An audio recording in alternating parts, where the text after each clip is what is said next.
investing in gaming. This is interesting. Do you want these mics or this Which mic? one? Whatever you get. No, I don't care. Whatever you want. Hello. You think it's good? Yep. Yeah. And you got your clicker there. So good. The green one, right? Big green one to go forward. Yeah. Hello. Hey guys, I'm from KubeVC. I manage the Web3 portfolio. I lead the Web3 strategy, portfolio construction, really focused towards gaming, NFT, DeFi, both tokens as well as equity. There was a report by Convoy recently that I found fascinating to see. I think the investors in gaming are sort of now have doubled down and tripled down with Convoy sort of reporting that the market cap, for gaming was $184 billion in 2022. And it's at an interesting point, right, where there's recession and the markets are down, but what we're seeing is that gaming is probably one of the most resilient industries that exist in today's world. And I think that's the opportunity. And what fascinates me more than anything else is, I think the LTV of those customers, which is lifetime value of those users at such a young age, where kids are now playing games, for 5, 6, 7 hours a day, and it becomes their digital sort of interaction, right? Right after school, they go back and play games. In school, they're playing games. I mean, look, I grew up playing cricket for UAE for about 10 years, and if it wasn't playing sports, then for me, the easy go-to was playing Counter-Strike or Counter-Strike, Call of Duty. Recently, for the past 4 or 5 years, been playing Fortnite as an example. And it was more of, the social experience that drove me towards understanding what it looks like and how do you really take advantage of the younger generation. And gaming sort of allows everyone to come together. So here, we're seeing that there's an accelerant and it's exponentially growing no matter what the markets have to say. And yeah, I mean, look, the global gaming landscape has just been thriving, right? We're close to 3 billion users, more than 3 billion users today, and it's only going to grow. I mean, it comes from everything from super hyper casual gaming to core games itself. And what was interesting about, the stats that I was reading about the Middle East specifically was most of them are actually women.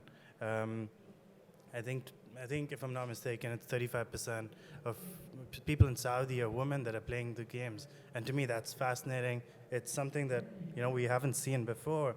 And here's an opportunity for us to take advantage of, the ever-growing ecosystem in gaming. It's tough, but listen, I think the market is at a very interesting inflection point, right?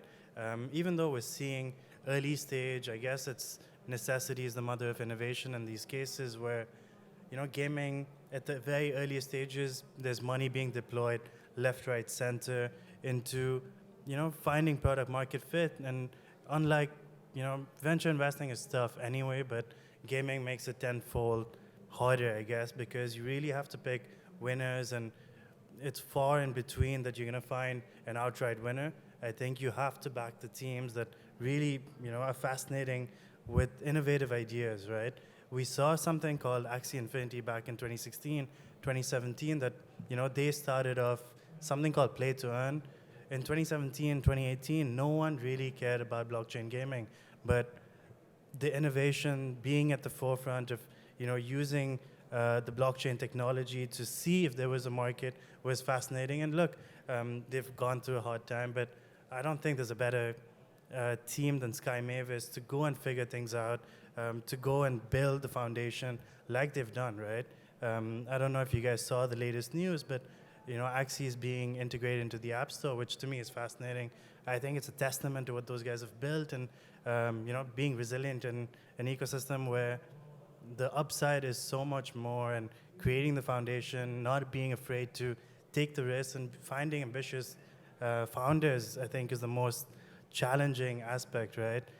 Sky Mavis could have, shut down and moved on, but I think the ultimate resilience is what allows them to continue to thrive and say, let's move on, let's go build again, right? I think here, even though we're seeing late stage deals being crushed, both across Web 2 and Web 3, right? Whether we look at the token side, gaming tokens are probably down 90, 95%, unfortunately. And even from the venture investing and late stage deals, we're seeing significantly much less deals being done. But earlier and earlier, we're seeing the best deals at reasonable valuations that allow us to take a risk. And unlike 18, 24 months ago, where the terms were more favorable for the founders, here's an opportunity for founders to level the playing field in terms of working with the VCs and choosing and picking which founders that the VCs want to interact with, given that there's conviction in the space.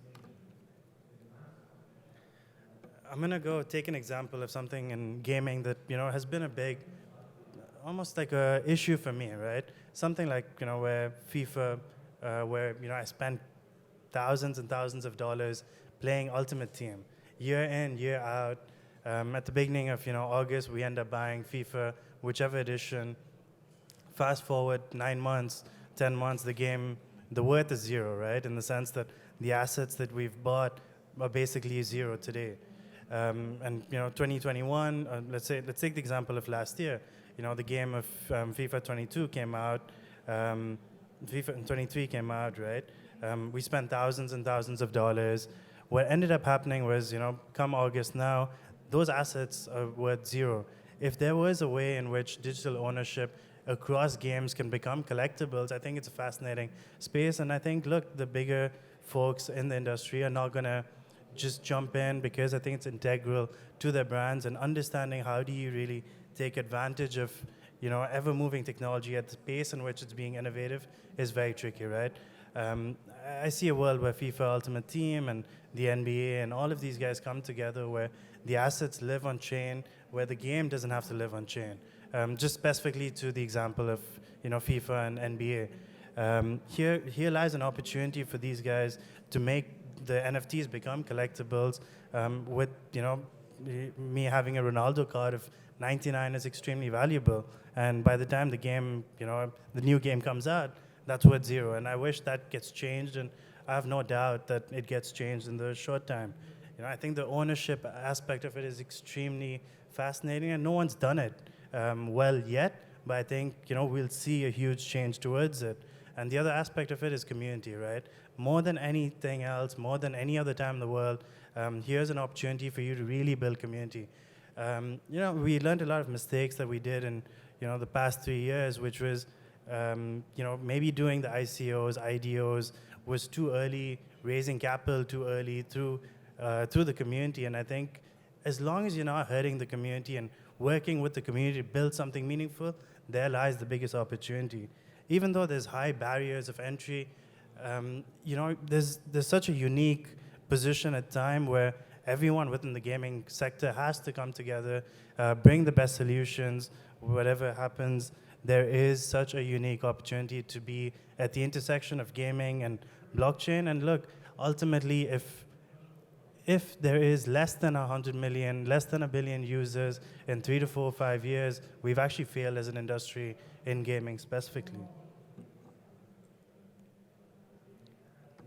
So as I mentioned, I think the 100 billion, 100 million, 100 billion, that number is very, it's close. We're at 8 billion today. I think, fast forward 3 years, I don't see how the gaming sector, if executed well, doesn't become $1 trillion industry. I think, if we read it, where Alien Worlds only has 1/9 of, Minecraft games. Not to say that, listen, I think Roblox is truly a testament, or Minecraft have done so well in capturing the younger audience, which is the most fascinating thing. Axie Infinity, as much as people want to call it Ponzi, I think they were the closest ones who showed us that there is a way in which you can integrate the blockchain. Again, they were too early. They made a lot of mistakes, but I think they rectified it in the long run, right? And how we drive adoption is actually through combining what worked in Web 2 and taking it to the next level. And there's a world in which the Web 2, Web 3 have to come together. I actually hate the terminologies of blockchain gaming, crypto gaming.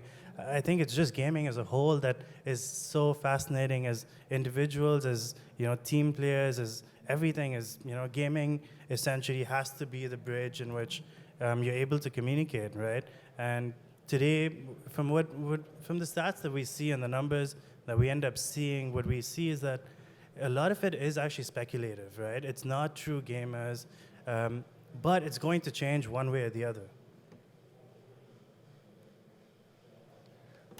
We have all of these chains that exist, right? The Binance chain, Solana and Avalanche, and we see great games like Gonzilla or Shrapnel and Axie and all of these games that exist, but ultimately we're looking to find which gaming chain wins. And today, I think the founders actually have a unique opportunity, which is choosing which chain they want to build on, whether it's Solana, whether it's Aptos, or whether it's Mistin. They get to choose, and there's a world in which all of it comes together in a multi-chain world, and the only way it works is if everyone builds together, right? Yeah, just to show you some more stats that gaming, as long as the game is cool, the gamers have a fascinating time playing those games. What we ultimately see is that there's never going to be one chain. Today there's not a single chain that has won the battle of gaming. Here, I think, as a VC investing in gaming, what we see and understanding from the folks at the chains that we spend time with, there's still not a clear outright winner, and we're looking for that winner. The day that whichever chain ends up finding the best game that reaches 100 million users, 200 million users, that chain ultimately wins the battle of, which chain most people would recognize and understand, how to do it. But today, in today's world, what we see is there's a unique position for all of these. It's a level playing field for all of the chains. I don't think the grants and all of those are what allow the games to become fun. The games have to be, the core mechanics have to make sense as, the core games develop itself. So I was looking at, who's raised capital recently, and we're seeing, funds like Bitcraft, like Convoy, play double and triple down in terms of investing in the space. And it just shows you that the investors that were there for a good time are no longer there. The investors that want to believe in the space, have conviction, have all doubled and tripled down on raising larger funds. Because at the end of the day, look, no one is going away, whether it's a bull market, bear market. The players that we see in today's world are working so close to each other, trying to find out what the next 12, 18, 24 months look like, and then taking a long-term approach as well, right? The household names today are, Bitcraft, Convoy, Play, Codeside, Sequoia, Axel. We've seen these guys double down, triple down, and as some of the most sophisticated investors in the space, what we have no doubt in is we're going to succeed one way or the other. And I think it's in the betterment of all the games, all the publishers, and we see that market being already adopted in Web2, and how do we translate it? How do we take advantage of it in Web3 is what, to me, is most exciting.